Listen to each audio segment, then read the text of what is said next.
Welcome back to Straight Facts. It's Friday. I'm joined by Tom, Don, and Staffy will be with us a little bit later in the show. Lots to talk about today as the North London derby rides into town. And maybe it's the most definitive and emotional and most anticipated North London derby in decades. One team legitimately fighting relegation. Arsenal having to bounce back after a shock. Not defeat, but a crumble and dropping of 2 points in the middle of the week to bottom of the table Wolves. We are looking at the title race between City and Arsenal that is heating up amazingly well. Some big comments today on that from Pep Guardiola as well, which I think fans on both sides of the aisle should be taking note of. We're looking at Chelsea as well. It's been a bit of a quiet week for Chelsea. And Man United on that front. But Chelsea have a really hard run-in that is about to start. Are they ready for it after this Burnley game? We're talking that. Plus, we're asking the question about AFTV, but fan channels at large, with the meltdown this week, the throwing-ins of the towels, the Ty being attacked. What place do fan channels have in the game of football, which may seem like a weird thing for us to talk about as we are a fan channel, but I think it's actually important. Gentlemen, how are you both? Are you both well and good? Couldn't be better, Terry. Couldn't be better, mate. We're going to talk today. We're going to talk, man. You know, a lot of people are going to get hurt today, but facts don't lie. Yeah, that's why we call this show Straight Facts, don't we, Tom? We call it Straight Facts for idiots that give opinions and call them Straight Facts. I was very clear about that. We call Straight Facts as a mock to people. You know, when people go, I think Mbappe is better than Haaland, and people go, yeah, facts. It's a dig at those idiots. That's the I know why you call it. I know why you call it Straight Facts. Yeah, but I'm saying we are coming with facts today. You know what I'm saying? Well, as long as if they beat you next week, you don't lose your temper in the group chat again. When I go, do you still think you're better than them? You got to remember that. You can't give it the big one and next week be crying in the group chat again. I can say Arsenal are better than us, but I can still call them overrated, bro. No, you can. I mean, the talk about from Arsenal a few weeks ago, some fans, when they were saying that they were better than the 08 Man United team, again, I think that's an overrated element. Absolutely. But an Arsenal fan saying we're better than Chelsea this season, I think is not overrating them. I think it's a fair comment. So I think there's a balance to these things. But yeah, loads to go through, loads to talk about today on the show. If you haven't done it yet, hit the like button, please. Make sure you are subscribing to the channel as well, which is important to do. I love this here. Arsenal bottling it, Terry in the mud. Yeah, I mean, to an extent, yeah, of course. I mean, I'm just like, how do I say this in the right way? Absolutely, I feel in the mud. From the perspective that I don't want City winning the league title, yeah, I feel that. It doesn't make me feel any less of a man because I'm gutted that one of my biggest rivals and a manager who's hunting down my greatest ever managers. The thing is, right, when you're a fan of Arsenal, Chelsea, Man City, when you're a fan of any City are in the conversation. When you're a fan of anybody other than Man United, I get why you don't care about Pep's legacy, because Pep and Sir Alex have already outdone every single one of your managers. So it's a competition between us two. You're not even, it's a bit like, imagine like Bezos and Elon Musk slugging it out for who's the richest person in the world. The rest of us don't care because we're nowhere near them. So I understand why you guys don't get it. But yeah, I'm definitely in the mud over it, bruv. Why would I not be? It's huge. For What me. I miss? What's going on here? Talking to the viewers. Okay. And I'm in the mud if Arsenal don't win the league. I'm like, yeah, I mean, I'm in the mud because my team ain't in the league title race, but I'm definitely going. I had a Spurs fan message me, and it's really weird that you want Man City to win the league. I went, what? I said, why don't you want Arsenal to win the league? He went, because they're my rivals. I didn't reply after that. I just thought I've got to walk away. Like, your mum and dad always said to you, if you argue with dumb people, you are one. Like, I just had to walk away from the conversation. Especially if I'm a Tottenham fan. It's a bit like, it isn't weird. It's not weird that Liverpool fans don't want Everton to win the league. It's not weird, but for a Man United fan to not want City to win the league, people find it strange. But yeah, I don't understand it. I don't understand it personally. Big up, Big G. Hope you're well, mate. Hope you're well and good. Does Tom still want Amorim? I'm not that desperate. You're not that desperate. You sure? I remember those days. I'm sure. I'd say he would have been all right if he didn't go United, though. That United job's a poison chalice.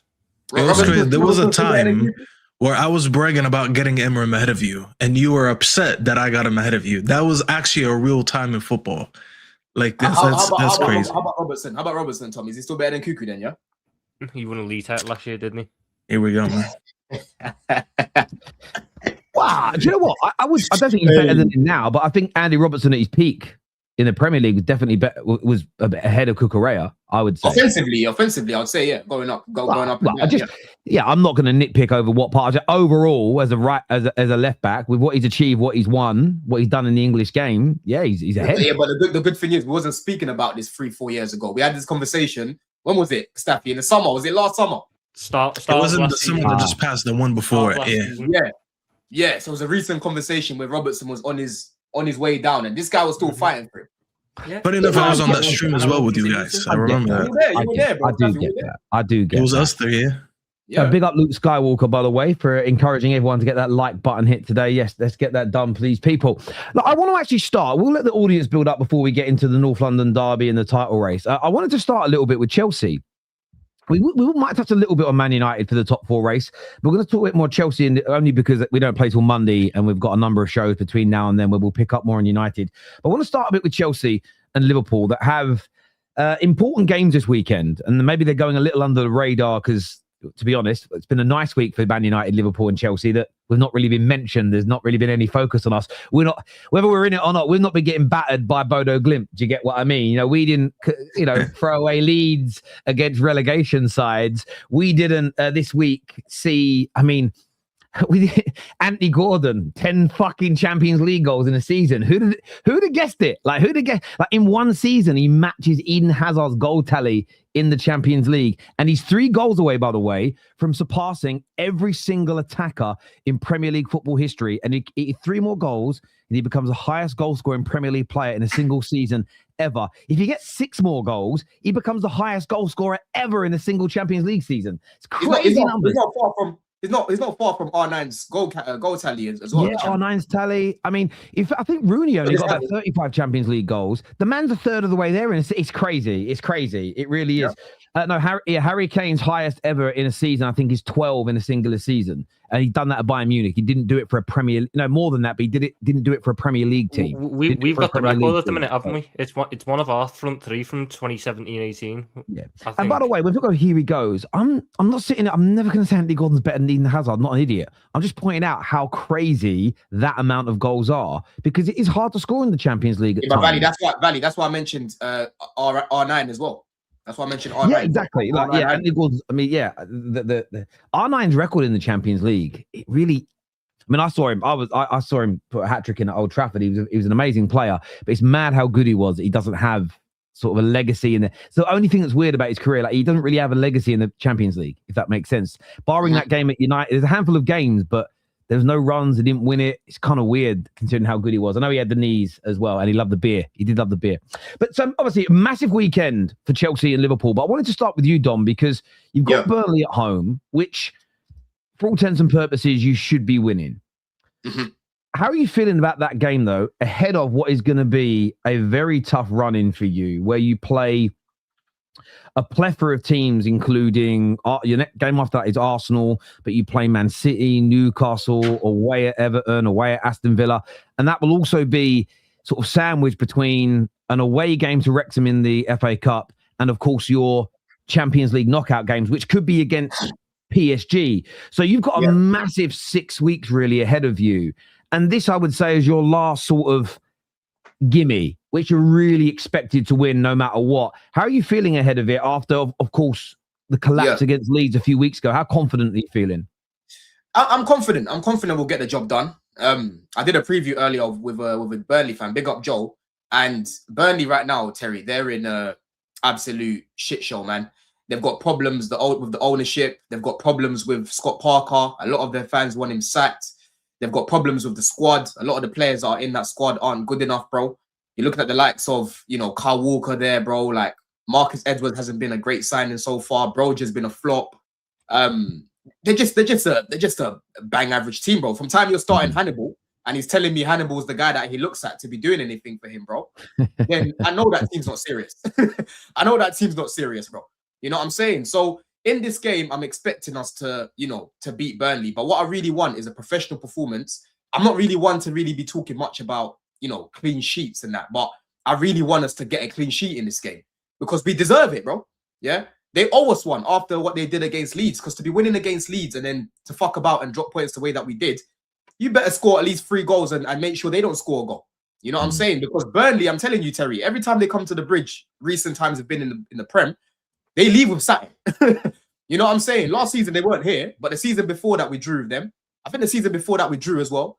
You know what I mean? They normally leave with something against us, bro. So we need to make sure that we're taking our chances because the way that Maresca is setting us up now, we're starting to create these chances. Against Leeds, we should not have only scored 2 goals against Leeds. You know what I mean? We should have scored at least 4, right? So in this game, we need to be clinical, yeah? And like I keep saying to you, man, there's a team that's going to get it, Terry, yeah? There's a team that's going to get it because the chances I'm seeing us creating right now, someone has to get it. And right now, for me, Burnley, bro, perfect opportunity to up a goal difference, perfect opportunity to go into Arsenal with even more confidence, especially where we're playing we're playing Burnley before United and Liverpool. That, gives them a little bit more pressure as well to make sure they're winning their games. You know what I'm saying? So I'm confident personally going into the game. I'm looking forward to it. And then with your second question about the games we've got after, Terry, I'm even more excited for those games. I'll be real. Those teams are teams that are going to come out to play. Villa have not got their key midfielders right now. They're missing a lot of players because of injury. They've been up and down since their good form. Newcastle are not on good form at the minute, bro. You know what I'm saying? They're very much up and down. They're leaking a lot of goals as well, right? And we're playing them at the Bridge. Last year at the Bridge, we did really well against them. Arsenal, of course, they're going to be difficult, but I just hope that we've got a strong team there that we can actually put out instead of me coming out after saying, yo, this guy was missing and that guy was missing and that guy was missing. And there's another team you mentioned, Everton. Everton away. Listen, Everton haven't made their home yet, Terry. We've beaten them at home already. So I'm not looking at the Hill Dickinson Stadium and scared of that place, bro. I'm actually, wanting to go there and see what we can do in that stadium. You know what I'm saying, bro? So for me, the tougher tests were more the smaller teams that Chelsea tend to struggle with because Maresca was really struggling to break down these low blocks. You know what I'm saying? Whereas with these other teams, it's not going to be low block settings with these guys. You know what I mean? It's going to be more mid-block, high pressing for a lot of them. And I'm looking forward to it. It's going to be more of a shootout for me, bro. We just need to keep our guys fit. Well, yeah. I mean, there will be some injuries. I think everybody always carries them. So when you say you're excited, is that I want to make sure I'm understanding you correct? Is that because you're looking at the way Maresca's got you set up, utilizing your players? You feel like you're going into these games and you've got a really good chance of winning them? You mean Rafinha? Rafinha. Who did I say? Maresca. Sorry, my apologies. I read his name. Someone wrote his name in the chat and I read it. Sorry, my apologies. Yeah, Rafinha. Yeah. Are you sort of feeling like he's going to be getting the best out of these players and out of your team? Is that the biggest reason you're excited? 100%, bro. Because for me, the strongest part of our team is our midfield. And that is what he's really, really tapping into at the minute. I like this box that he's created. I like how he's playing Enzo off the left because Shirley's just not good enough to play there, which gives us an extra body in the middle. Palmer's starting to get back into a little bit of form right now as well. You know what I mean, bro? So it's like, these teams that we're going to face, Villa away last year, Terry, we should have beaten them if it's not for fucking Jorgensen dropping the ball and Palmer missing a mad big chance. Newcastle, like I said, we played them with one of our strongest teams last year. One of our best performances of the season. You know what I mean? So bring it on, man. I'm looking forward to it. I like how our team's playing right now. So I'm just feeling a bit more confident about my team now. Listen, it's a good 3 points for you to get before your real run because you got you got Arsenal after that. Yeah. Then you got Villa, then Everton, and then United, I believe. That's your next 4. We've got Newcastle before you. So Newcastle. Chelsea's 5 Premier League games after Burnley are Arsenal away, Villa away, Newcastle at home, Everton away, City at home. Okay, so somewhere in there City. It's going to be. Oh, I thought it was us. Yeah. How many games have you got away? It's going to be 1, 2, 3 of them. And the funny thing is, Tom, we actually perform better away from home. Like our away record is one of the best in the league. Yeah, I mean that's the thing about the Burnley game. The Champions League game in there though. Yeah, that's the bit for me that I'm very excited to watch Chelsea as well, and maybe for different reasons to Don, because they are teams that will open up more, but they are also teams that can maybe exploit the defensive issues a little bit more.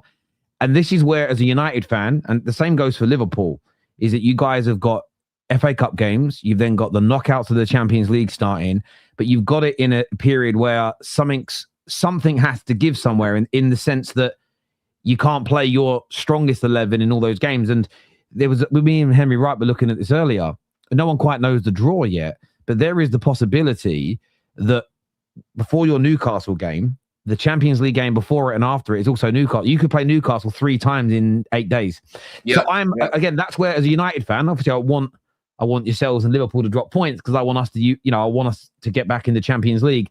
That's where I'm really intrigued and excited to watch Chelsea, because we've seen what happened against West Ham when you rotated just 2 or 3 players. It isn't good enough, no matter what the manager does.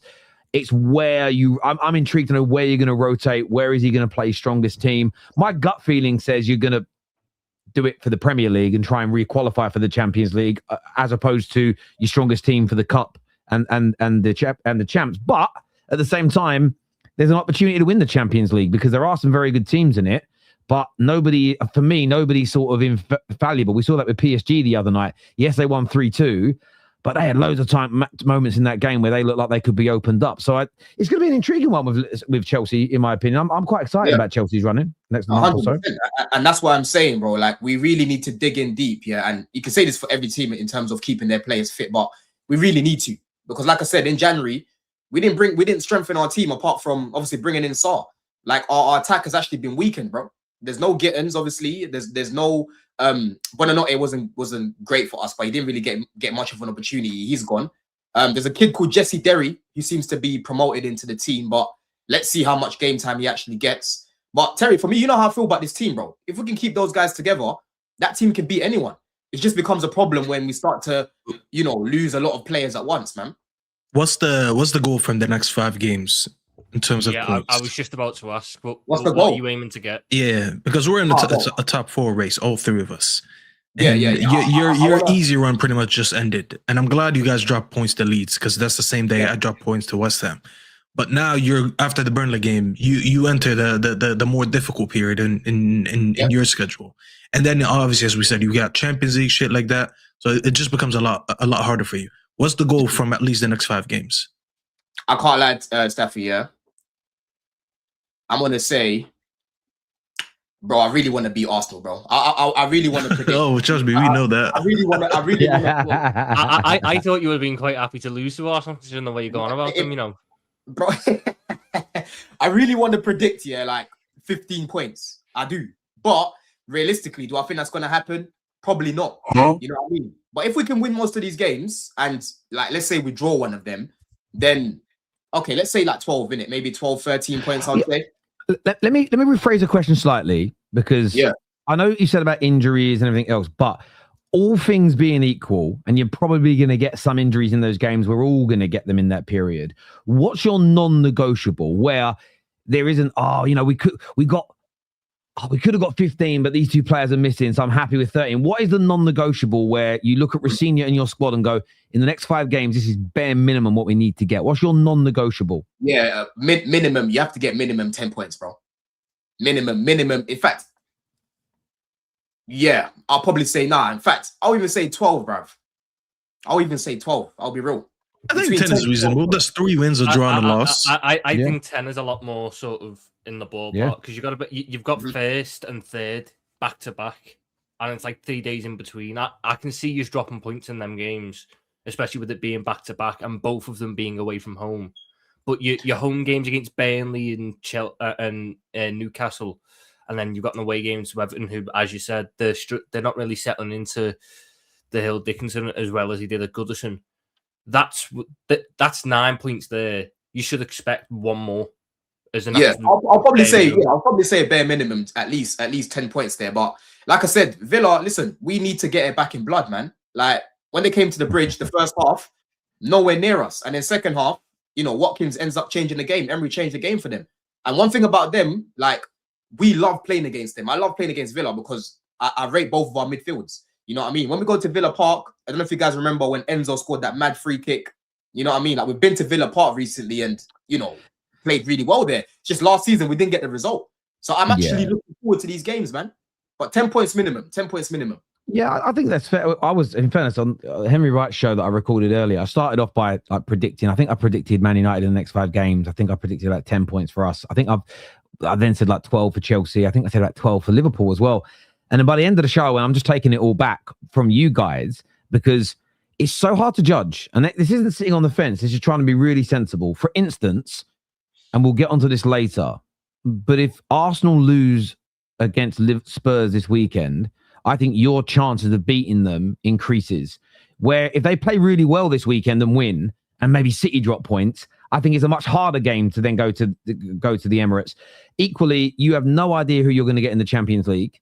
So there is that element of, are you going to get, I was looking at your potential teams earlier. I was even looking at it yesterday. It could be Newcastle. So Newcastle, PSG. You've got obviously Karabag, who are gone now. Yeah. Karabag are going to be out, right? It's going to be either Newcastle, PSG, or Monaco. The likelihood is it's going to be Newcastle or PSG. The thing is, if it's PSG, you then look at it and go, what do you do for that Newcastle League game? I'm not saying it's okay to drop points, but you may look at it and go, a point in that game, if you're able to knock out PSG in the Champions League, in the grand scheme of things, might look okay with the squad that you have. So I think 10 would leave you in a position where I don't think you'd lose any real ground in terms of a Champions League spot for next year. So I think 10 points would be pretty good. If I'm being honest with you. I think it'd be pretty decent. 100%, man. And we need to make sure that we're, trying to make the bridge a little bit of a fortress before we finish, Terry, man, because our home record this season has been shocking, man. Reska kind of fixed it up last year, but this time round, I'm telling you, brother, away days is where we're collecting most of our points. You're 11th in the home table this year. You had 6 wins, 4 draws, 3 defeats. But that's why I think the Burnley game is so important, because Burnley is out of them 10 points. Burnley should be 3. The thing is, if you have a madness and drop points, I think that then, again, that's why it changes the outcome of the other games, because there's then more pressure on winning them, because you've got, especially if Liverpool win, especially if Man United win. But it's going to be interesting. Our run's the one right now that we need to look at and nail, because obviously we just looked at our Chelsea's run where they've got like 1st and 3rd and like 8th and that. Our run is 18th, 17th, 18th, 20th, 16th, and 15th. That's our next 5 league games. We have to win all of them games. The thing is, though, Tom, you say that, you look at it on paper and say, oh, this looks brilliant, bro, but listen, I said this to my boy on the phone yesterday, big up Dan, was talking about the circumstances that you're coming up against these teams now, bro, right? These teams might look easy on paper, but there's teams now that are fighting for their lives, bro. Yeah. It's starting off with Forest, Forest are now fighting for their lives. It's not first half of the season where it's like, oh, we can just take it lightly. We've got but now with Burnley, I'll be honest with you. I get what you're saying, but now with Burnley, I think they're finished. No, not Burnley, bro. Burnley, listen, I'm not gonna take them lightly, but I'm just saying there's certain teams in it, like the likes of the Forest and that. These guys are gonna come with a lot more heart. I think Burnley are done for. I think Wolves are done for, right? And we'll talk about Wolves later, But I'm just saying, bigger Wolves, man. Great team. I can't really look at a lot of these teams anymore and say, oh, that should be a W, that should be a W. Don, you're right, though. I agree with Don. I think 2 things come in at this stage of the season. Some fight for their lives and they're like a cornered animal, and they could catch you with something. Equally, what can also happen with teams that are done, and I think Wolves are in this mind space. I think they know mentally they're down, so they actually relax a little bit more and just play their football with a bit more of a freedom. They bought Armstrong to get them out of the Championship. They brought their manager in to get them out of the Championship. But all of their business dealings in January were not to stay in the Premier League. So there's almost a relaxation in the way they play. And it might not be that long, and it may not be this weekend, where Burnley look at this and go, we're done as well. So let's just sort of enjoy ourselves, or whatever it may be. But I do agree with you on Liverpool. I actually think Liverpool's look like 15 points. But I don't think it will be. And I think starting this weekend, I think not Liverpool doesn't look like 15 points. I think the manager needed to be them. No, Liverpool got very easy games on paper. We've got Forest, then West Ham, then Wolves, then Tottenham, then Brighton. The fixtures are very difficult. Forest and West Ham back to back. These are difficult games. I get that. So what I'm saying is this. This is what I'm about to allude to. On paper, Liverpool playing a team in 1, 2, 3, 4 relegation teams. You look at that and go, that should be 12 points. But you're right, Staffy, it isn't. And I think this weekend, Forest have got something for them. Forest have had Liverpool's number for a while. Yeah. And I think I'm going draw in that game. I think they beat West Ham at home. I think they beat Wolves away. I think they beat Tottenham at home because Tottenham never, ever, ever win at Anfield. But then I think they'll lose to Brighton away. I think Brighton away will beat Liverpool. Because again, they always seem to have something for you at their ground. So the difference though, Terry, compared to when it's United and Chelsea at the minute, and that's neither of your managers are under any pressure at the minute from the hierarchy. No, it's yours. you guys you guys love him. They love him. No. But Terry, literally like 2 days ago, Fabrizio Romano said if Arne Slot doesn't get Champions League football, he's done for. They're going to have an internal review and he'll be done for. So there's now, I think the benchmark should have been higher because, we spent 450 million quid. But they've set the benchmark for his target this season. He now knows what he has to do to save his job. And he's playing in a deficit. He's playing in a deficit to you two. So he can't look at this run now. And sorry to interject. That reminded me of what Lee Gunner always says, born with a deficit. Sorry, he reminded me of what he used to say. Sorry, back to you, Tom. Sorry. But he's in the chasing pack and he knows his job's on. Rafinha could finish 6th this year and he wouldn't lose his job. Carrick could finish 6th this year and he might not get the job permanently, but he certainly wouldn't leave disgraced. If Arne Slot finishes 6th this year, he's out of the football club. He's lost his job. So there's more pressure on him and there's more of an expectation on him at this point. So he has to look at this run now and get more out of it and get the results that he needs. Because after that, we need to put ourselves in as strong a position as possible for the end of April, start of May, when each of us play each other back to back to back to back. That's the run which will define the season. Because the pressure my manager's under with the ultimatum set, he has to be, in my eyes, leading going into that period. He has to be. What do you think, though, Tom? Do you believe that over this period, you're gonna, get more W's than dropping points? Because I remember not long ago, Roms was like looking at the next set of fixtures you lot had, and he was like, "Yeah, man, Fulham, yeah, we're gonna win that one. We're gonna win that one. We're gonna win that one." And your form was very much draws. You lost, you win, and whatnot. It was very much up and down. Yeah. How are you feeling going into this period, bro? Do you think? I'm quietly confident. There's been a lot of times this year where there's, you've put together a good result and a decent performance. Everyone said, "Oh, they turned the corner," and the next 2-3 games were crap. But this run of last 5 games where we played Karabakh, Newcastle, City, Sunderland, and Brighton, that's 4 really good performances and a really good second half performance against City up until the 85th minute when we decided we didn't want to play anymore. But we've started to put together the good performances against good opposition in large parts. Yeah, I'm not confident in this Liverpool team. And I know some will say I'm being a hater because I'm a United fan. And yeah, I don't like Liverpool. But you can't be trusted. And I know you've had some good results recently. But one of my barometers is you lot. Is watching you on my streams, the comments. And there's a few people that are really positive that call you guys the bedwetters, and I get that. But you guys have come on here after slapping Brighton in the FA Cup, getting a good win away at Sunderland. You guys came on here after smashing Newcastle 4-1, and I thought I was at a funeral.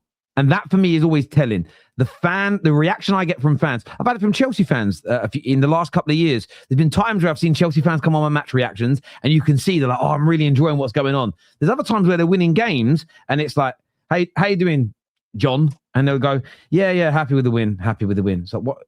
You don't look happy at all. You look quite miserable, and it's because there is this feeling of, what does this win really mean? Are we progressing? Are we over the hill?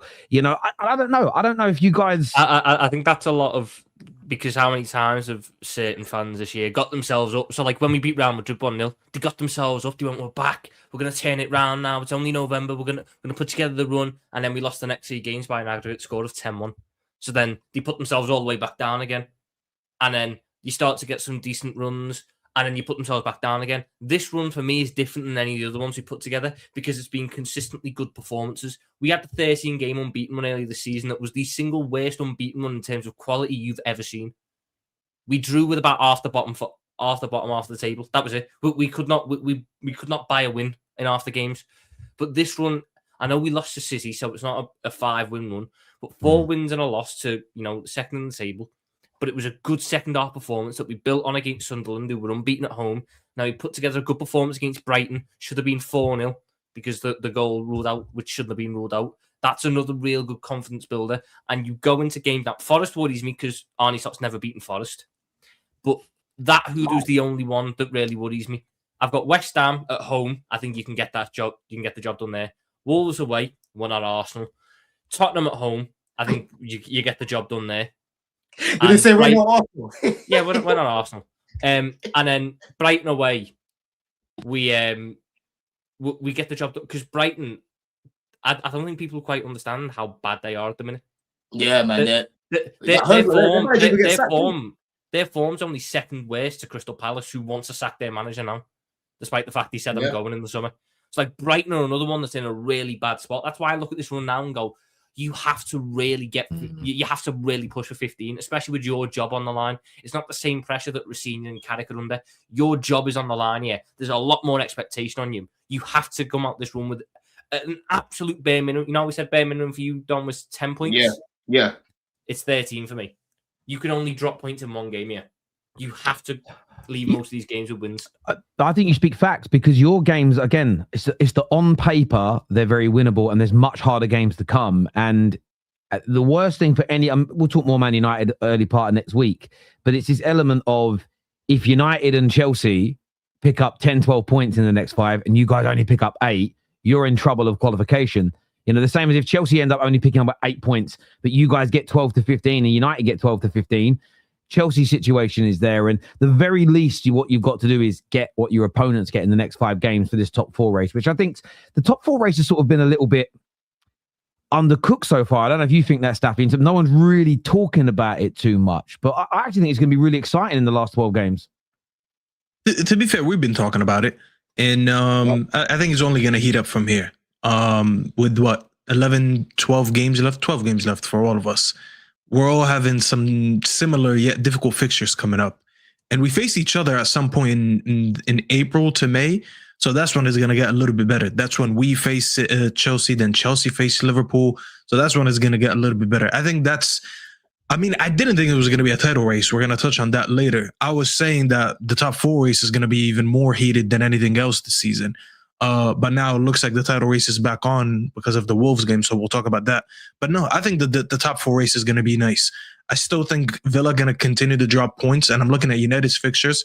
Our fixtures that are coming up, some of them are not easy. We're going to away to Everton this week. Well, I can't even say this weekend. It's going to be on Monday. Then we got Newcastle in a couple games, then Villa, then Bournemouth.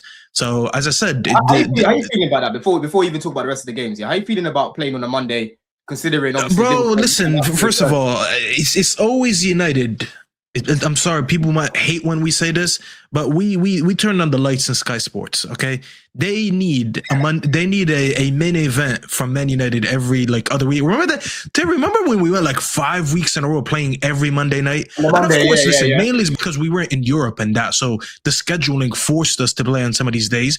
But bro, come on, everyone loves a difficult United game on a Monday night because everyone is sitting there to hate watch. And I think this Everton game is going to be a good one. Everton, they love to put Everton, we got Everton away this Monday. Everton and West Ham. Everton and West Ham would love to get Monday games. 8 p.m. I will say this about Everton because you've got to play Everton soon. They will come that game and it will be against a big team. No, we're going to them. They're not coming to us. You're at home to them. They beat them with 10 men. They beat us at home, remember? We're going to Everton. We're going to Everton. So you're going to the Hill Dickinson and then Chelsea. The way you said it is they're coming to us. We've got to go there soon as well. Everton are going to get one game against a big opposition this year where that stadium gets going and that stadium gets them. And it's the first big game under the lights of Hill Dickinson and they get it going. It's going to happen to one of us 3 because we're the only ones left. We dropped points to them already, so we need to go. We can't go a whole season. Yeah, but how much of that is Amarim tax? Yeah, I mean, wasn't that the game that I came here and I called what's his name? What did I call him? David? I called him an industry player. Was that the day I called him that? Yeah, you may have. It might have been that one or the Wolves game. I can't remember. That Everton game killed me, man, because they started. People forget about that stuff. They started really well as well. It wasn't, and then they got the red card, and we all thought the same thing. great, 3 points. And that was our like third or fourth home game of the season. And it would have meant 4 or 5 wins on the bounce. That could have been such a turning point. We had West Ham at home the week after, so that was a great period to pick up like consistent 3 points. And for the people who forget, it wasn't just a regular red card. It was Idrissa Gueye just deciding on the day to slap the shit out of Michael Keane, getting sent off, and our manager proceeded to make only 2 changes that game, both in the second half. One was Mazraoui, and I swear, I can't remember the second, but I think it was Ugarte. We played against 10-man Everton for 80 minutes, and we brought on no attackers. And we finished the game with 3 defenders. We had 3 defenders playing against Barry. It's the fact he wouldn't move away from the box today. Bro, Barry had 3 defenders on him. That day, I was watching it. I couldn't believe it, bro. I was like, there's no way. So I don't want to revisit this, but the point I'm making is this. It's a big game. I'm not really confident. I was worried about the West Ham game, and I was kind of right for that. I thought that game, to me, the West Ham game was going to be the biggest game for Carrick after the Arsenal 1 City games. Obviously, those 2 were going to be the biggest. But every other game, I thought that was the most difficult one. I thought it was more difficult than Spurs, and I thought it was more difficult than Fulham. And unfortunately, I ended up being right. It's a stadium that we haven't won in I swear, like 4 years now. The last time we won in their ground, we had Ronaldo and Lingard on the score sheet. That's how long ago it was. And this is, by the way, the first time West Ham in since the 1930s that they went 2 seasons in a row without losing to United. So that's how much of a judge that place was for us. So I was a little bit worried, and unfortunately we dropped points, but we salvaged, I guess, a point in the last minute. This game is going to be big for us for multiple reasons. Obviously, we need the 3 points. We need to keep on the momentum going. 13 points out of the last 15. But it's big for Michael Carrick because he needs to prove a few things still. I understand the run was good, but I was very critical of his selection that game. And I remember I tweeted after the game, and a lot of people took it the wrong way. But yet again, that's United fans for you. I said I put this game on Carrick. I said to me it was 100% on Carrick, not ignoring the mistakes Luke Shaw and Martinez did in that goal. I didn't like the fact that we went in 3 games in a row with the same exact 11. Basically, Carrick would have never changed his lineup in the first 5 games if Dorgo never got injured. And I don't like that about managers. I don't like managers that are not adaptable. I think we can all agree that this United team or the squad is not the strongest by any means in the league. Therefore, I expect you to set up differently against different oppositions. I can't play against West Ham away the same way against play Spurs at home, the same way I played City, the same way I played Arsenal. To me, that's insanity. And I thought he needed to start a real number 9. I didn't think Mbeumo should have been in the 9 that game.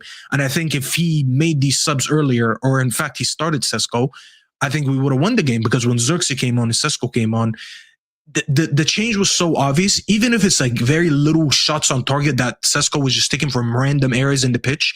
It just still shows you that someone is there to actually be a little bit of a factor. And to me, if I'm going to consider Carrick for the job in the summer, I need to see him that he's not one of these new generation managers that just like he's persistent with one setup, one lineup, one formation, and he doesn't adapt or doesn't change unless he's reactive in the game.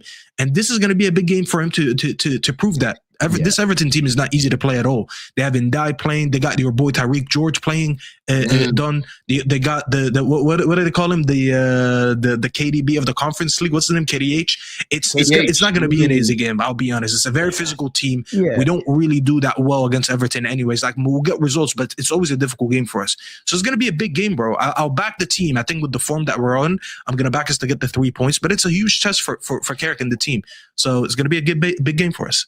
I can see a draw, man. I can see a draw. It might be a draw. I mean, it certainly is. And I think the Šeško point makes a lot of sense. In that first half against West Ham, we had so many opportunities to cross the ball, but there was nobody. No one has better goals per 90 than in the league than Sesko, other than what's his name, Igor Thiago from Brentford. So that's how efficient he is every time he's playing. It's one of those things. Carrick made a mistake by not starting him. We were in positions to put balls into the box, but that's not what Mbeumo doesn't make. Mbeumo is a very good attacker and a very good goal scorer, but he isn't a number 9. You know, Mo Salah scores a lot of goals at his pomp, but he's not a number 9. There's a difference between those types of wide players that can score goals and an out-and-out 9. So I think Šeško has to start this game. In fact, Šeško's really interesting. So I was looking at there was that. Do you see the stat that came out about Gyokeres? 60% of his games, he doesn't have a shot on target. Oh, we'll talk about the guy later. Don't worry. No, we'll talk about that stat now. Sure. Hang on, boys, let me finish, please. So that stat troubled me. Why? Because I don't like stats like that. It reminded me of the Pogba walking stat. I was like, okay, he hasn't hit the target in 60% of his games. But my view was, is that good? I don't know if that's good, bad, or indifferent, right? Because I've never seen that stat before. So I run the numbers today, and in the Premier League, of course, you've got Erling Haaland, who hits the target. He only doesn't hit a shot on target in 19% of his games. Igor Thiago this season, 34% of his games, he hasn't had a shot on target. But then it was kind of interesting because Benjamin Šeško, 54% of his games, he hasn't hit the ball on target. Hugo Ekitike, 61% of his games this season, he hasn't had a shot on target. This was the one that was craziest. Alexander Isak, 8 of his 11 appearances, so 72% of his games, he didn't have a shot on target. João Pedro, 59% of his games, he hasn't had a shot on target. But then I thought what was important is go, okay, that shows you a percentage, but then what we also have to look at is the minutes these players have played. And this is my point, right? So it's not about defending Gyokeres. It's I don't like these stats in such a basic form because I don't know what the medium is, the best is, the worst is. So I don't know if it's good or bad. So then I looked at it across shots on target per 90 minutes played. And your point on Šeško is I was looking at this. So for instance, Šeško, is it still here? So only Erling Haaland has more shots on target per 90 minutes in the Premier League this year than Benjamin Šeško. He just needs more chances created and more minutes on the pitch. Absolutely. So that's why I was doing a cross-referencing on those stats because I really wanted to do a bit of a deep dive into it. And João Pedro's has gone up recently as well. He's shooting a lot more. Naturally, because again, he's not having to keep dropping deep. By the way, this is not about digging any other striker out. There's context to all of it. My point is, I've been calling it out for years. And it always goes back to the walking stat with Pogba. It's like, yeah, that sounds bad that somebody walked around the pitch for 25 minutes, but we do need to know what all the other midfielders are doing to work out whether or not it's terrible, average, normal. Yeah. I hear the point you're trying to make, but we can still look at Arsenal in isolation and come to a reasoning as to why he's not really shooting much, because it's very clear why, bro. It's very, very clear that guy does not suit how they play, bro. And Staffy, to be fair to Staffy, he's been saying this from day one. He's been saying this since from the day summer, one. bro.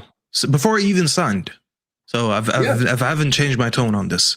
No, but we'll save that obviously to later. Yeah, no, I understand that. And as I said, I want to reiterate again because I know there's a lot of it wasn't about defending him. It was about fully understanding it's a bit like defensive stats. If you go on the Premier League's website and look at sort of most tackles, most interceptions, it's nearly always the defenders at the teams down the bottom that have better stats than the better defenders. Why? Because they do more defending. And I think sometimes the media puts out a stat and it's so basic with no context. I think it can be really misleading. We were talking the other day, Don, and I agree with you that the goalkeeper that wins the Golden Gloves isn't necessarily the best goalkeeper in the league that year. Depends on, because the clean sheets are more about your team's system, your midfield, your defenders. That De Gea season was the biggest evidence, if you remember that. Yeah, no. The last season, David De Gea had so many seasons where he was the best keeper in the league by many people's eyes, but we were barely getting clean sheets because that defense was just leaking like a broken fridge. So that's why I push back a lot on those stats. I push back a lot on those types of isolated stats. Especially when they sometimes you see a stat and you're like, I'll give you another example. Anyone making out like Anthony Gordon is a better Champions League football player than Eden Hazard just because he's done the 10 goals. I just think, again, I feel like that kind of thing is too much of a stretch. I don't like it. It's a bit to me. It's a very good achievement for him this year. But at the same time, it doesn't mean he's a better football player in Europe than Eden Hazard in my personal. Yeah, like last season, I forgot there was a player that was it Vinny. I think Vinny scored a certain amount of goals, and they're like he broke Ronaldo's one season in a Champions League campaign amount of goals, something like that. Mbappe this year. Mbappe, thank you. Not Vinny, Mbappe. And then I was like, well, that's obviously that's amazing. I was like, but like you got to remember that now this Champions League format has a lot more games than the old one. Put prime Ronaldo in this format, his record goes up, But I say sometimes they put a stat and just like people just want to react to it right away and not really think. Yeah, again, because it kills the game. I'll give you an example. Bruno Fernandes. This here says Terry, stop this weird stat, Gyokeres is a shit player. I don't care for that debate. You guys can say it. I'm not going to defend it. I don't think he's been anywhere near the level expected. Absolutely. That isn't the point. Do you remember Bruno Fernandes used to get slagged off because people found the stat on SofaScore? He's losing the ball 19 times per game. That is horrendous. Yeah. If you look at all the other players in the world in that period that were creating at the same level as him, chances per game, Trent, KDB, they were all losing it about 19 times each per game. The guys that you were finding are only losing it 8 times per game, weren't progressing the ball, weren't breaking lines, weren't creating chances. So I'm very pernickety about just grabbing a stat that looks bad in isolation, because I'm not saying it defends Gyokeres, but if you go back, TK has actually had more games percentage-wise where he hasn't had a shot on target. That stat for me maybe is a little bit irrelevant when given out in that basic form by Sky Sports. That's all I'm saying. It's not about defending Gyokeres. It's about the stat in general. You've got to be very careful with them. It matters around the context. And I think that the reason Gyokeres is getting a lot of stick because he's not what he was made out to be when he came in. Arsenal fans made out that Victor Gyokeres was the key to winning a title, and all he needed was to get a goal scorer up front and they'd be fine. Yep. And he isn't. He's come in and he's failed to be that. And now Arsenal fans praise him for his hold-up play and say he doesn't need to score goals. He occupies defenders, Tom. Remember that. So that I think that's where a lot of the frustration comes in towards Gyokeres from rivals, where it's going. The benchmark is now shifted on him. I was told that Victor Gyokeres is the one-stop solution to win Arsenal this title they haven't done for the past 2 years. They haven't had that world-class 9. They bought that world-class goal-scoring 9. He's going to score the goals. They're going to win the title. And he is not doing that. Can I ask you guys a question on this? Can I ask you guys a question on Victor Gyokeres? Because it's really interesting watching the Arsenal fans dissect it, because you sort of get the Arteta in guys, the Arteta supporters, who are like, this is why Arteta should have been listened to and they should have given him Šeško. And then you get the Arteta outers who are like, it's the system and the way we play. We don't feed him. It's Arteta's fault. Yes, we should have bought him. How do you guys look at this? If you think, I know that Don and Staffy, think he's a flop. We've had this conversation before, and that's absolutely fair. But is this more about how Arsenal play, or is it a case of they should have listened to Mikel Arteta and gone and got him the player he wanted in Benjamin Šeško that suits how he plays? Or should Arsenal be adapting to the striker? Because they've either got to find a solution for Gyokeres to play more to his means, but that means abandoning how they play, which has made them top of the league as it stands. Or is this the case of Burton needs to listen more to Arteta next time? Like, how do you guys assess that? Let me answer this. Because I've said it before. I said it months ago, so I'm going to say it again. But the first time it didn't hit well, so maybe now it makes more sense. At some point, you just need to look at a player and just see that maybe it is just not good enough. I've used examples before. I've used Erling Haaland, where people said, oh, but that's unfair. That's an extreme example.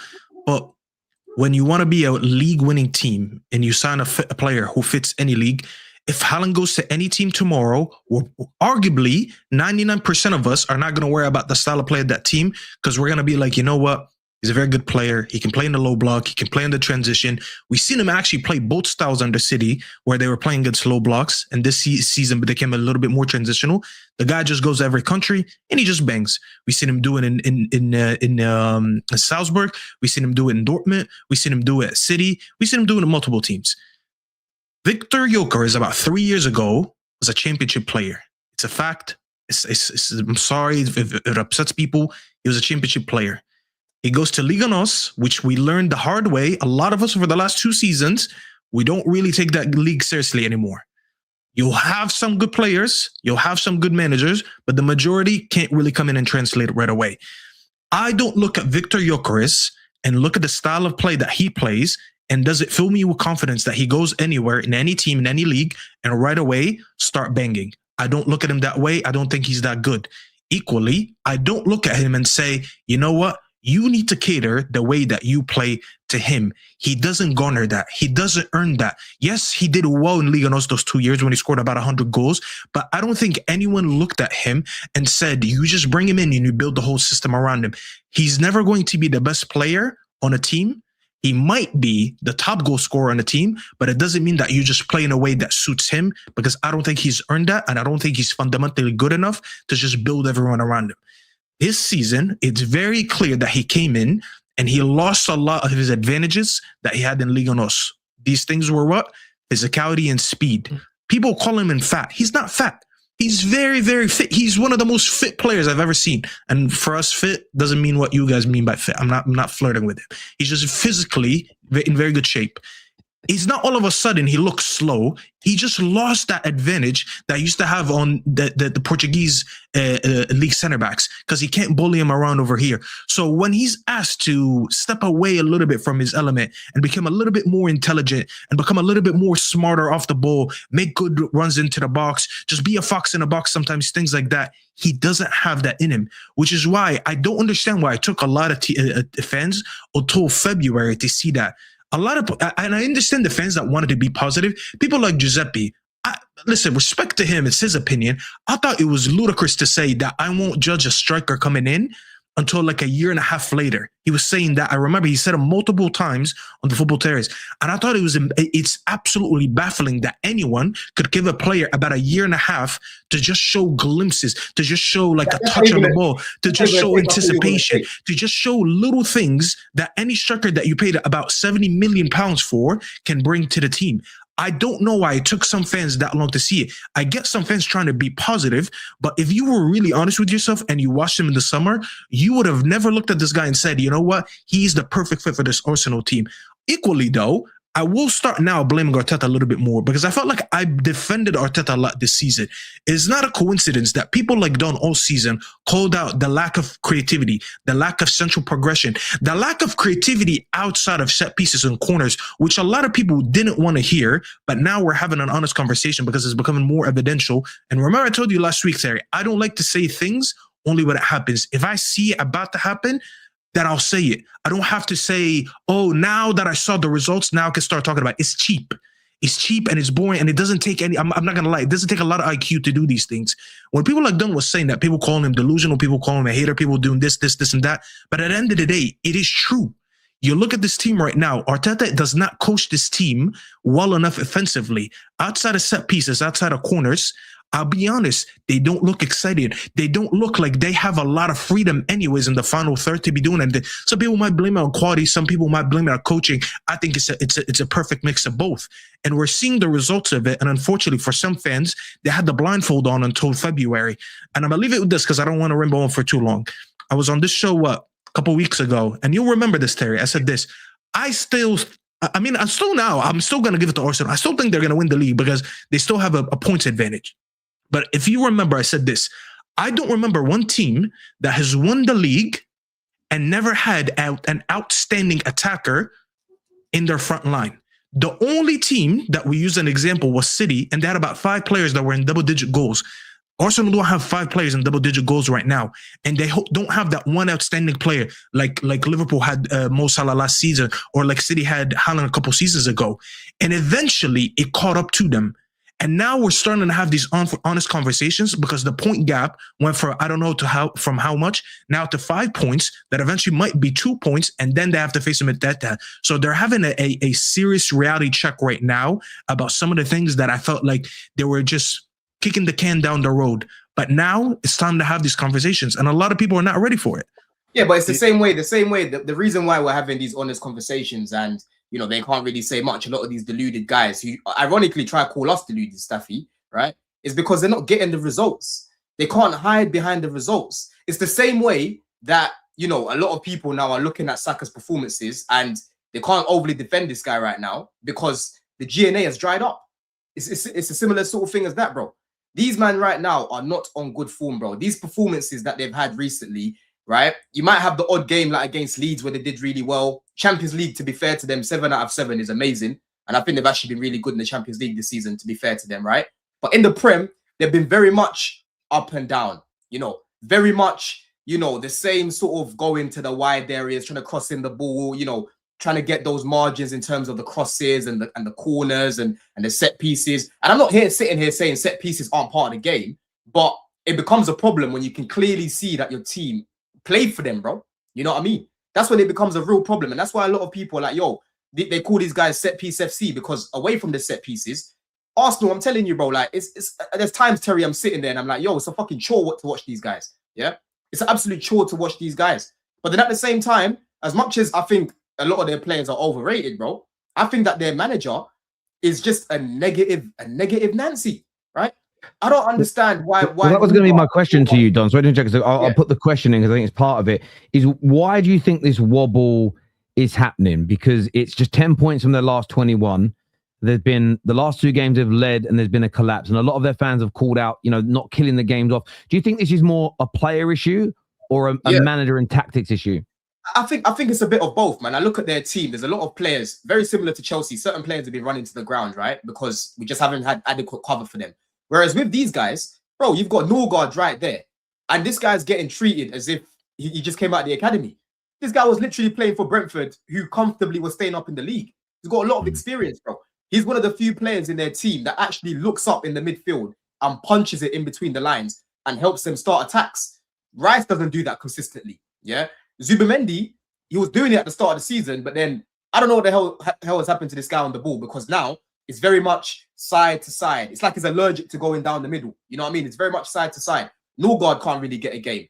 Timber, bro, if I'm telling you, Terry, if Timber's a bar of soap, there'll be like this much left. There'll be like this much left because this guy is getting run into the ground. Again, why is Ben White not being used more? Yeah? That you can look at how he's managing the squad, bro. And right now, for me, I think that there's certain players in the team that just have to always play and consistently play when you've got a squad of players that can come in for these guys. You ain't got to start them. And even if you don't start them, Terry, they're still on the bench. You can bring them on. If the game's not going your way, you bring them on and you help, and it helps you change the game. You've got to trust your squad. And I don't think Arteta's really been getting the best out of this squad. You know what I'm saying, bro? I think I've always said this about this guy. He's very much, he's a conservative first before he thinks about attacking teams. That's what he is. You know what I mean? His first thought is, oh, yo, I got to get a goal here and shy it off shot rather than let me blitz teams and, and I think that no, and he cares about shutting up shop early, Don. He doesn't even get the goal first. Like so many times you'd see in the game where they're too conservative to start the game and then they'll eventually get the goal. And it's just like, I think he's a pro. I agree with you. As much as I don't rate some of these players as high as Arsenal fans do, I agree with you. I don't think the way he manages them, someone tweeted this, and it might have been the best tweet I've ever seen in relation to the NFL and football. Because in the NFL, they have like a defensive coordinator and offensive coordinator, not a manager that manages everything. Someone said Arteta might be the first football manager that needs an offensive coordinator. And I actually agree with that so much. The way this guy coaches football, it does not help attackers at all. And me and Miguel had this conversation about a year ago, and he was trying to bring up some stats of like a couple years ago of how many goals they scored. You look at them right now, bro. I'll be honest. If I'm an attacker, I'm not enjoying playing under Arteta. There's no way. The way he's so conservative with the way he plays football, and I said this on a stream on my channel yesterday. People used to always talk about Fergie's quote, "Attack wins you games and defense wins you titles," and that's true. But we need to add context to what that means. When Fergie used to say that, Fergie used to still get his best players, his attacking players, to express themselves, and he used to have players doing the dog work for them. And Terry can tell you that right now. When we had Ronaldo in his peak, Ronaldo was probably the only player from that 11 that was allowed to do everything he wants because we had players covering for him, like Tevez, like Rooney, that would track back stuff like that. Robin van Persie in our last league, I'll never forget. I'll never forget when Rooney came out one game after he retired and was talking about the last game that we won when we beat Villa. He said something about like Fergie saying, if you guys don't play to Van Persie, he was saying that to him and Kagawa, if you guys don't just service him, I'm taking you guys off. Which shows you that as much as he still had people doing the dog work, he always at least had one guy that he trusted so much to do everything. I don't know if Arsenal have that guy number one, and I don't know if he even does that number two. But I think that with Arsenal, what you're on about with Fergie there, and what you're on about with all these great teams, we say Arsenal don't have, the attacking quality going forwards, and then they're not playing the nicest attacking football. And the Arteta sometimes goes a bit defensive. Well, not sometimes. A lot of the time goes a bit defensive in games. Is that not just him playing to his strength in the fact that he's got the best defense in the Premier League? So I'll lean on that and the fact that we don't concede many goals, and therefore I don't want to throw everyone forward when I know that I'm not. When I know that the players, because his attacking buys this year haven't hit the ground running. So he's But got Tom, to rely on his strength. Every Yeah, top 'cause- manager yeah, 'cause falls I back get on the Tom- strength of Tom, their what squad. you're sort of yeah, but saying, the thing is, though, yeah, I can counter that easily, but go ahead. I get the point that you're making, yeah, but the thing is, that actually goes against the point that I was about to make before Staffy jumped back in, right? You should be able to trust the likes of Gabriel and Saliba, bro. Thank you. I was going to say that. The likes of Timber. As a manager, bro, you trust those guys because they get called elite, they get called world class. 1v1, yeah, Gabriel is amazing 1v1. Same thing as Saliba, same thing as Timber. You've got on the left-hand side, Hincapié's been doing well for them. You've got to be able to trust your team. You've got Rice that's been playing a lot deeper because you guys were saying he's been box to box. I said, bro, my box to box and your box to box clearly is a different thing because I've been seeing Rice majority of the time this season in front of the centre backs, bro. You have so many players that can help in transitional play. Yeah, that's where you've got to take the risk, and that's where you need a manager of a different mentality who's going to focus more on I'm going to attack you and I'm going to trust the players that I've got to defend transitions, bro. Yeah, I hear that. I think what I find interesting about the claims, and I think why you see sometimes Arsenal fans feel a bit fatigued in these conversations, is everybody jumped on and backed what that doesn't like Arsenal, backed what Carragher said, which is they have no outstanding attacker, superstar. So if there's no, you've just mentioned Fergie and like get the ball to him. Numerically, they don't. Yeah, that's true. Yeah. So my point is, this is where I think the conversation needs a bit of balance, because if they don't have a Van Persie, then there isn't someone that the manager's going to say, right, let's go out attack and get the ball to him because he's going to score. So here's my point. I'm saying numerically they don't have anyone outstanding. I haven't finished. So there's that side of it where I feel, well, if there isn't a superstar, there can't just be a give the ball to him, they score. The second side of it is when you look back to the Wolves game. So Brentford and Wolves, different matches. Brentford are a really good team and they're very good home record, and they went at Arsenal. They made it hard for them.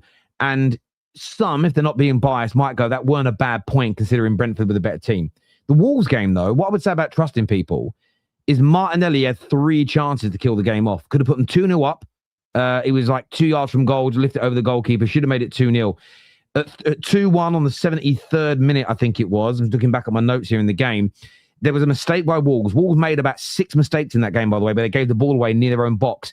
And not one Arsenal player capitalised. He goes through on goal. He's only got to put it into one of the corners or play in. I think it was Saka still on the pitch, but he hits it straight at the goalie. And then right at the end of the game, all he's got to do is knock the ball into the middle. You've got Trossard, Eze, and queuing up to tap it in. And he didn't get the ball across. So I don't disagree with you that there are times where I look at Man United versus Arsenal. They were pinning us back and we couldn't breathe.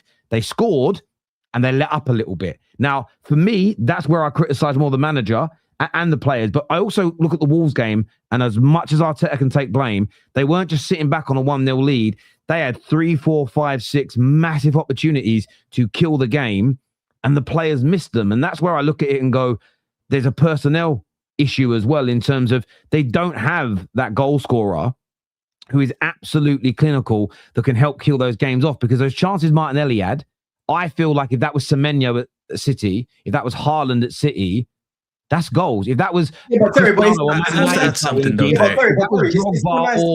Eden Hazard when you were winning titles, I think those players kill that game off. So Arteta and his criticism, I'm just someone that can't just turn around and go, I'm not going to put any blame on Martinelli for missing those massive chances. No. Yeah, but the thing is, though, Terry, listen, you're spot on when you say that, right? But again, this goes back to my point about when I have conversations with you, man, and I'm always like, yo, there's only a few players I'm taking from their team, and it's like I'm living in a different place where it's like, yo, I have to take every single one of their players because they are first and they are 13 points above Chelsea. There are 11 points above Chelsea, right? And that's where I get frustrated, because I look at their team.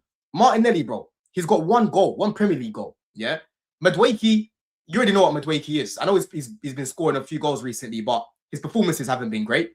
Saka looks like a shadow of himself. I even had to rub my eyes to make sure it wasn't Gyokeres when he got caught. You know what I mean? He got caught by 3, 4 players. I was like, yo, is that Gyok over there, bro? Oh, shit, it's Bukayo, right? You've got their midfield. I'm sorry, bro. I already told you. I think Caicedo's better than Rice. And Andre Santos and Caicedo, they build up a lot better than what they've got in that midfield, bro. Yeah? And then you're looking at their left-hand side. Again, by default, Trossard starts for Chelsea. Other than that, I'm not taking any of the other players. Only the defenders. That's what I said to you. Their centre backs. I will take their centre backs. Right? And I hear that. I think that's the area of their team that is an elite. And Don, right? I listen, and I hear where some of your points there. I think where Arsenal fans push back, and I'm only going by what I read in the comments here, so this is me speaking on behalf of the viewers, is people like yourself will say, I wouldn't take most of their players. You often rate a large percentage of your squad over the majority of their squad. It was only a few months ago in here we asked you a question whether you would swap Arteta for Maresca, and you said no, I wouldn't. So when then people like get frustrated, is they go, well, if most of their players can't get into your team, you wouldn't swap the manager. Or we're sitting again, the manager ain't the right kind of manager, coach is bad. Plus, I don't rate most of their players. The question is how are they? The question then is how are they top of the league? Is there not something in there where maybe we're overanalyzing? Why are they there? Where is the praise for a team that doesn't have a great squad, doesn't have a great manager, but is ahead of everybody else? I think it's a fair challenge back. But we all praise their defense, bro, because when they conceded against Brentford and they conceded against Wolves the other day, right? That feeling they had with Gabriel, bro, I've had that feeling multiple times this season with my centre-backs, bro. Games where I'm winning 2-0, yeah? And we're dropping points against Leeds, right? Games where we're winning against Villa comfortably and we're dropping points ridiculously, bro. Games against Brighton at home, we're comfortable in the first half. We make a fuckery of a decision at the back, right? These are all things that have been happening. And that's why I kept saying to you, bro, the main difference between us is our centre-backs, because some of the things I see our centre-backs doing at times, Gabriel and Saliba aren't doing that. If Gabriel was doing that more often this season, Terry, they will be dropping a lot more. So then how can you bemoan Arteta for playing the defensive style of football when his elite players are the defenders and the attackers can't do their job? So he has to play to his team's strengths, which is make sure that my defenders, who are my elite players, are platformed as well as they can be. Yeah, but Tom, listen to this. This is where they get confused. Yeah, but the thing is though, Tom, yeah, Leicester, bro, at this stage of the season when they won the league, they had 56 points. Arsenal only have, listen to the point, bro. Arsenal only have 2 more points than that Leicester team, right? And when you're looking at this Man City team right now, bro, they don't need to have the best defense in the league to win the league. All they need is Haaland and Cherky and Marmoush and Foden. But they still have one of the best defensive units. Hang on now. But this narrative keeps getting pushed. Let me land my point, bro. Let me land my point. Go on. So for me, listen, last season, Arsenal had the best defense in the league last season, but Liverpool scored more goals. Yeah. So that's what City have got to do, bro. City right now have got what? They've got the second best defense in the league. They've got Gahey in their team. Right now. They get that attack firing, broski. That is what's going to win them the league. No, right? and I understand what you're saying. When Sir Alex Ferguson said defenses win, attacks win your games, defenses win your titles, people are now, it's why I defend it. And for all the thick people watching, it's not about Arsenal. It's about my legend, Fergie, and him being misrepresented.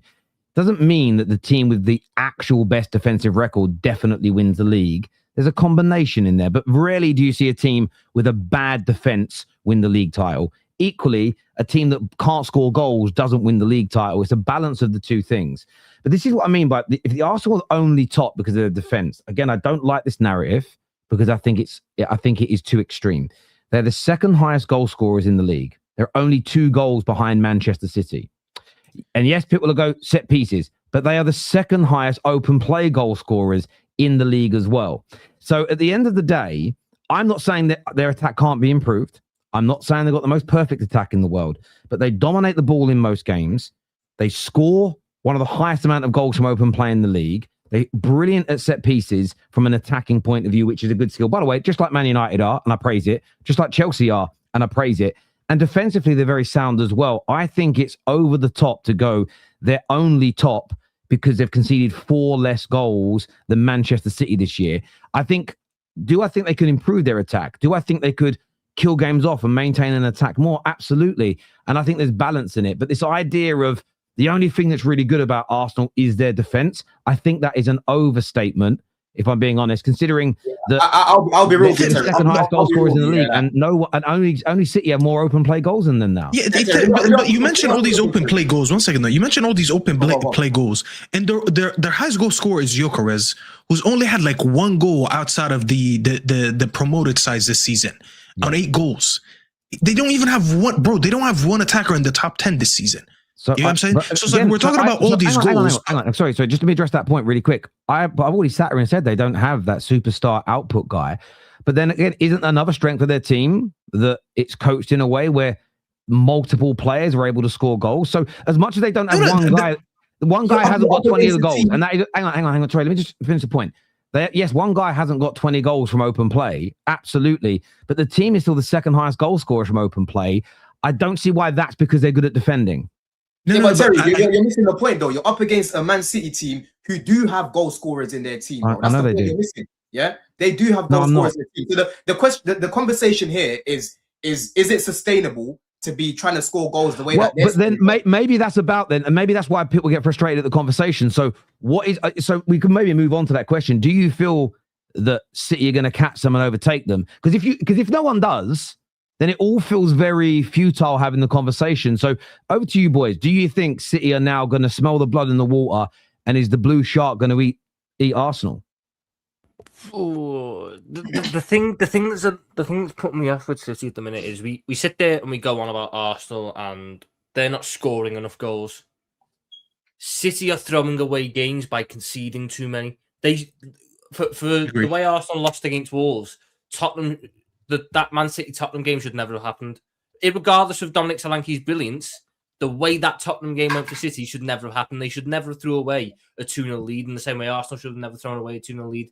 They're doing the same things, but it's different ways. But one's getting killed for it, and the other's getting bypassed, which is a bit weird to me. In terms of City, it's very much dependent on Mark Gahey, because Mark Gahey is the only guy that I can see that's able to hold that defense together well enough. City are playing, in my eyes, a style of football to maximize attacking output. They need to get their attackers on the ball and their attacking midfielders and their advanced midfielders on the ball and their wingers on the ball as much as possible.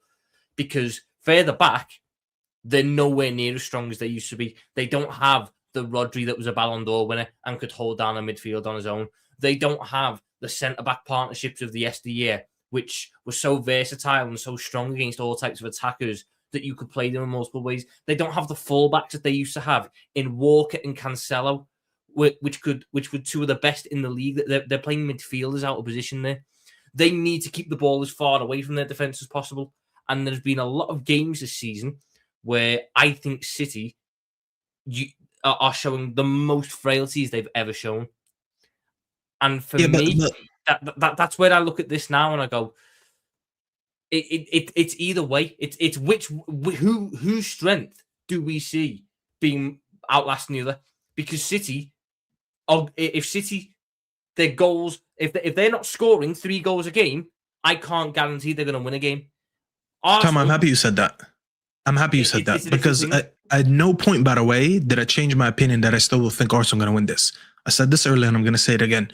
The reason we're having this conversation is, and I'm so happy you said this, because about a month ago, I was on the show with Igao, and we were talking about the strengths of City versus the strengths of Arsenal. And he was here, and he tried to, for some reason, he had to try to tell me that his attack was as good as City's. Clearly, that's not true. No, it's attack versus defense. I think now it's proved that about a month and a half later since we had that conversation. And I think he was in the chat earlier, so I hope he can finally confirm that that's true. Now, I agree with you when you say that, but I don't think anyone is sitting here, and I'm not predicting this. I'm not predicting City to go and win the next 12 games. Clearly, City, as you said, and you said it perfectly, they tend to need to score 2 to 3 goals per game to guarantee to win. Whereas Arsenal, they can win a game 1-0, 2-0 because we can trust them more with clean sheets. It's gonna come down to that. I agree with you. No, they haven't recently, right, Don? Yeah. Recently, they've been leaking goals, bro. Like I'm looking at right now. No, I mean, especially the last 2 games. Which is, by the way, something I wanted to mention. When Terry was mentioning the chances Martinelli missed, I could have easily talked about the Brentford game, because that Brentford game, you can argue that Brentford should have won that game. They had the higher XG, they had the higher big chances created and missed in the game. But I mentioned the Brentford game and said Brentford were the better team and they were outplayed. I did say I don't think those 2 games are comparable. No, of course, I'm saying that's just a rebuttal to the Wolves game. So one cancels out the other. This is where the conversation becomes, even for me, a little jarring. And I know people want to shit on Arsenal. How's it jarring? No, not that part. I'll tell you why. I was going to answer. Because we all agree that this isn't the best City team ever either. But I find that when we're discussing who's going to win the league, it goes away from having, and I think this has been a constructive conversation. This conversation is not jarring. I'm talking the outside conversation. Okay. So this is what I see. And it makes my eyes roll, because I wouldn't want this being said about my club, but not the team we're in the title race with. So everybody sort of says that City have their frailties as well. They're not that great a team. But when people speak about them winning it, it's like, I think City are going to do it. And everyone goes, yay. When people say, I think Arsenal are going to go over the line, the response is, yeah, but they're a proper shit champion, aren't they? It's sort of like, you're not just talking. There is a debate to be had about how good a champions they are. But I don't know why that gets brought up so much. There are issues with this Arsenal team, but they can still. But a lot of people that are slagging them off then go, "Yeah, I still think they're going to win the league, though." And I just sort of sit there and think, then I don't quite get the level of detail you're going into. But yet, when it comes to City, there's almost, if Arsenal were a crap team, then City have to be considered a crap team because they're neck and neck in a race with each other. And I think the energy is different. And I just find that a little bit jarring externally to listen to. A little bit because they've been there and done that, even though most of these players haven't actually been there and done that, but Pep has, a couple of the older players have. I agree with you, but I don't think it's just as simple as that. I don't just say, "Oh, blue shark smelling blood in the water," and I just hear the Jaws theme music in the background and I picture a shark just chasing Arsenal. I'm way more analytical than that. I don't think it's just going to be as simple as that. I can assure you one thing, and this is where it frustrates me, is because I know it's going to be used against my club, Man United, is if City go on to win the league, they'll be praised for the rebuild they've done, the money they've invested, catching up. Where if Arsenal win it will be, yeah, but how good of champions are they really? I mean, what they're not doing is going, well, I think City are going to win the league. The City right now have an even lower points total than Leicester had in 2016. Why is that points total not being leveled against City? And I don't buy the nonsense that, well, they've won trophies before. I go, well, they're in the title, but we're talking about this year's champions. We're specifically talking about them. I just think that too much is being done. I don't know why every year, and I'll say it next year if Man United are in the race, why do we get to this stage? And we did it to Liverpool last year, and for all of the amoebas listening, I defended Liverpool on this last year. We get to February, and the debate moves away from talking about games and whether Liverpool will do it, can anyone catch them, to, do you think they're one of the best champions ever? And then it's a way of trying to shit on their title. And maybe I'm just getting old. I just find it, we did it last year, we've done it again this year. I just find it boring in general. You know, but in fairness, because I think it's bad for football to always talk like this. It's like I'm back in the school playground, and I think it's really immature and boring. And do you want to know how I know it's boring? Because most of the channels that do it are dead and don't grow. The channels that actually have honest, grown-up conversations, more people tune in to listen and talk about it, which shows more people want to have grown-up conversations. And I'm just bored of the bollocks. And the mainstream media has started pushing it for cheap clicks and frills, and I'm frustrated with it. It isn't because it's Arsenal, because I defended my biggest rivals who I hate, Liverpool, last year for the exact same fucking thing. I just want to add one thing there, and I feel like people forget when I say this. When Arsenal fans get angry at me for some of the things that I say and they call me an Arsenal hater, don't forget that last season and the beginning of this season, I was calling Pep washed. I actually spoke more shit about City than I did about Arsenal. So when people say I'm just hating on Arsenal, I actually spoke more shit about City. Maybe they just don't have as many fans. That's why they don't want to. Yeah, let me come back on that as well. One second. Don. Hang on, 30 seconds. I've got these super chats and North London Derby. I know. Let me just finish this point, Don. 1 second, because I just want to finish this. My point back to what Terry was saying, because you're making these compare. You mentioned a lot of things about City, whatever, but let's not forget this City team. I still believe, even if they win the league, this team was not scheduled to win the league this season. I don't think by their own metrics, when they went into the summer, did they expect they're going to win the league this season? I think they were very understanding that this is a gap year for them. They're going to try to rebuild. They're replacing a lot of their vets that left over the last season or two with a lot of new young faces, a lot of players that haven't been there, haven't done that. And I don't think they came in this season expecting to win the league. I think them winning the league is more an indication on this Arsenal team than it is to them, because I think they're ahead of schedule for this season. That's what I'm leaving it at. I do think that's fair, but what's being said about Arsenal now is also being said about them in 22-23 when they weren't scheduled to win it. So again, as I say, that I do this for a living. The energy ain't the same, and I'm someone that... No, I don't think you're wrong with that. I agree. There's moments where people are shameless, right? And you tell a joke, and then you laugh, and you'll move on. But it's not even fans doing it. And if you're getting triggered as a fan, you're not listening properly. It's the media pushing these bullshit narratives. I find it disgraceful, if I'm being honest. To wrap it up, like, I'm not coming from the angle now to say, oh, Man City are going to win the league, because I'm still in the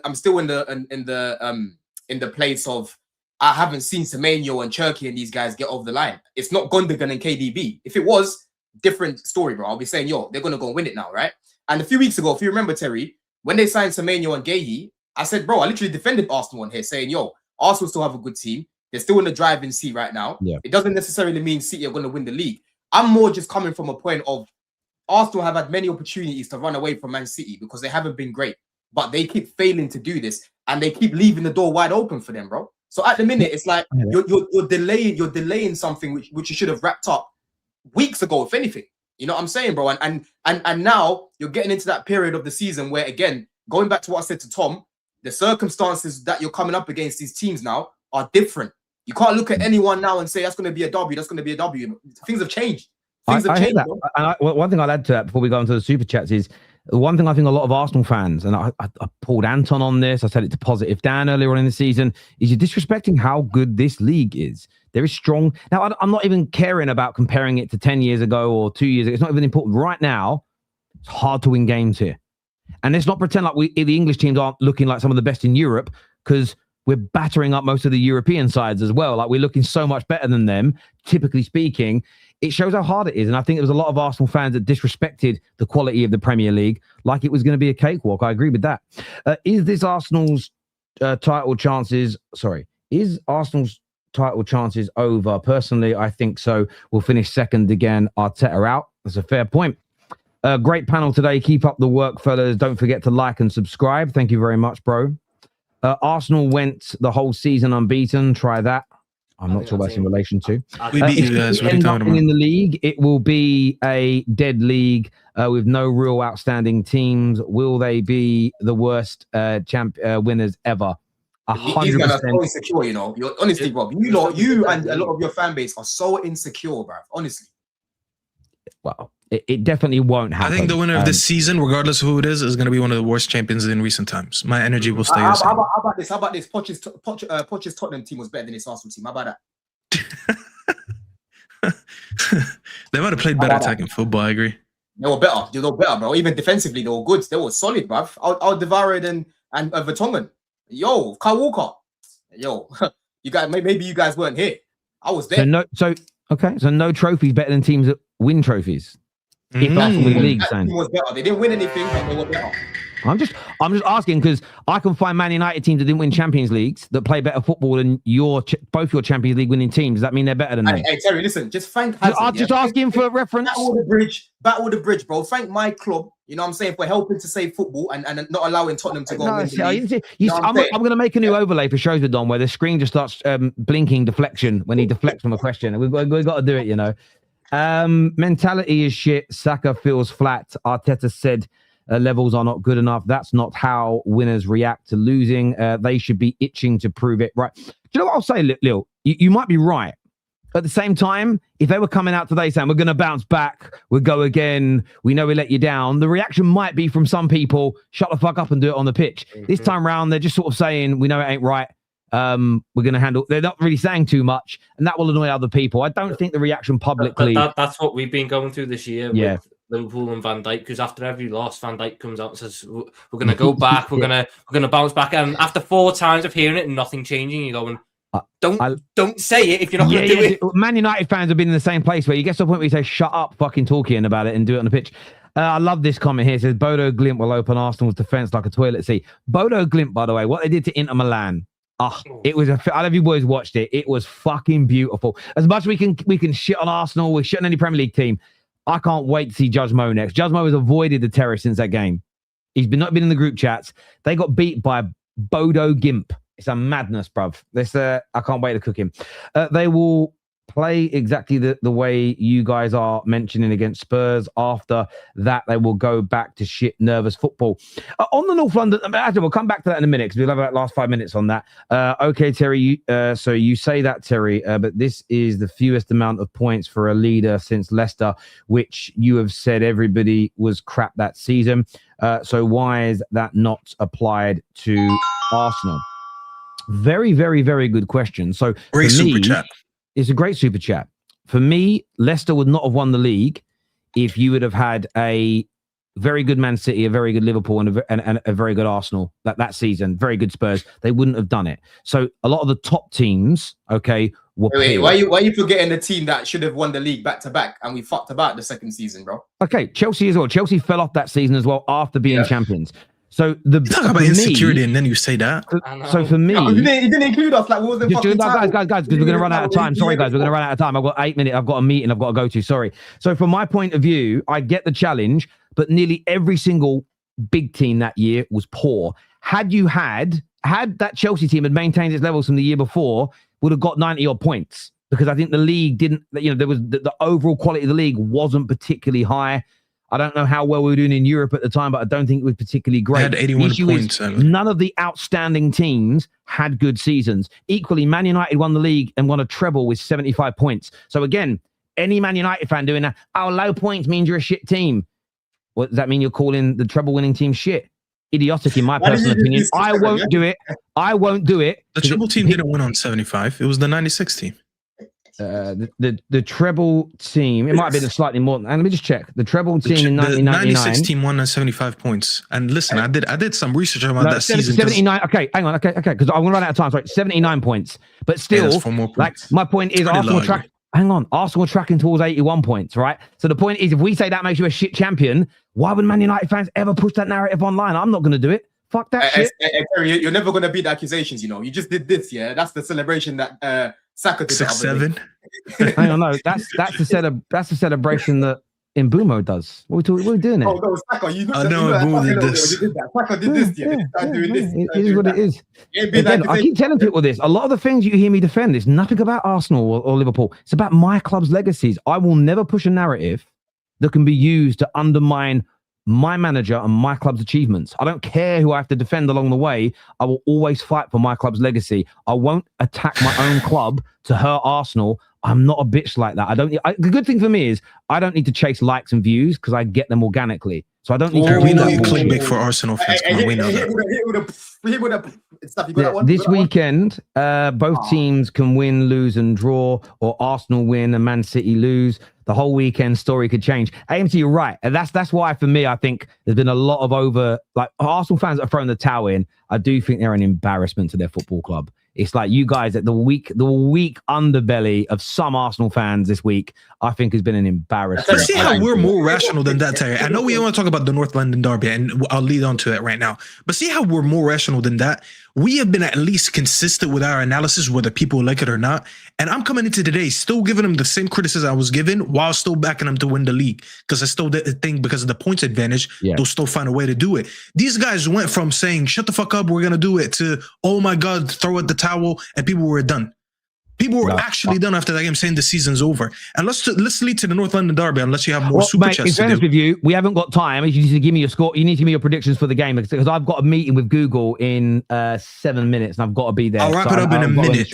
I'm going to wrap it up in a minute. Big game for them. They need to bring the fans back on side because a lot of fans lost confidence, and rightfully so. I understand if some people are off board right now because they've been bit in the ass 3 years in a row. They don't want to be bit for the fourth time in a row. They're modern day Buffalo Bills. And if you don't know what that is, go look up the Buffalo Bills in the 90s. You'll understand what that term means in sports. They need to win that game. It's a rivalry game. It's a tough game because they're going away. And they have an element of surprise now, Spurs, because about a week ago, I don't think we entertained the idea at all of them picking up points. The fact that they have a new manager with a potential new manager bounce, and the fact that I don't think Arsenal can properly prepare for that game in an analytical sense because it's a new manager with a new system, it's a new approach that no one's going to know. I think that might be the trick in the game. But if this Arsenal team wants to win the fans back on side, you need to go and you need to win that game and win that game convincingly. Nothing will get these Arsenal fans back on side, on their side, better than whooping the Spurs team's ass. So. Yeah. I think it's a very simple task for them to go and do it. I agree. Don, how do you see the game going this weekend? Spurs with the win? Because they both need to win. That's what's amazing about the game. They both need to win. Which way is it going for you, Don? You know what it is, bro? If Who do you hate more? If Tottenham score first, I really want to see, I'm really intrigued to see how Arsenal's mentality will be to come back and actually go and win that game. Because if Tottenham score first, that place is going to be a party, Terry. Yeah. I know a few people that are going to their cup final. Well. It's their cup final, bro. They don't even want it so much right now to get out of relegation. They want it more to stop Arsenal winning the league. You know what I'm saying, bro? They want they want that first. Bro. It's like if Arsenal concede first, bro, it's gonna be the way they are right now. They're feeling really fragile. They're feeling sorry for themselves. Obviously, this Tudor guy's come in as well. Arteta, he's gonna do his research, but there's not really much to expect from him because this is his first game, literally.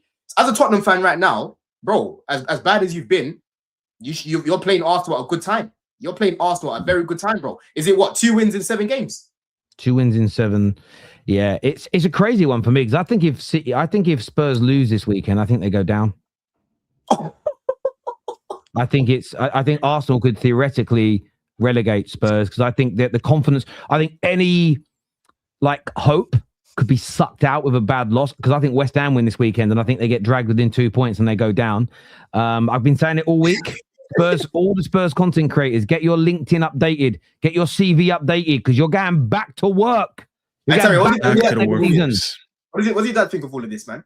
My dad's kind of he's 70 odd years old now. He doesn't get overly animated over football. He's kind of just zoned out, but my dad blames it all on their ownership and it's just their run is horrible. After this, they got Fulham away, Palace at home, Liverpool away, Forest at home, Sunderland away, and then Brighton, and then Wolves. Probably Wolves is the east, bro. You know what? Wallahi, they might get relegated. Let's see how Tudor does. Let's see how Tudor does. It's with Tottenham. It's more about if West Ham and Forest can keep up their form. I'll be honest. I think this is just. I think Arsenal. Tottenham haven't beaten Arsenal since Conte. Since Conte's first season, Tottenham have not beaten Arsenal.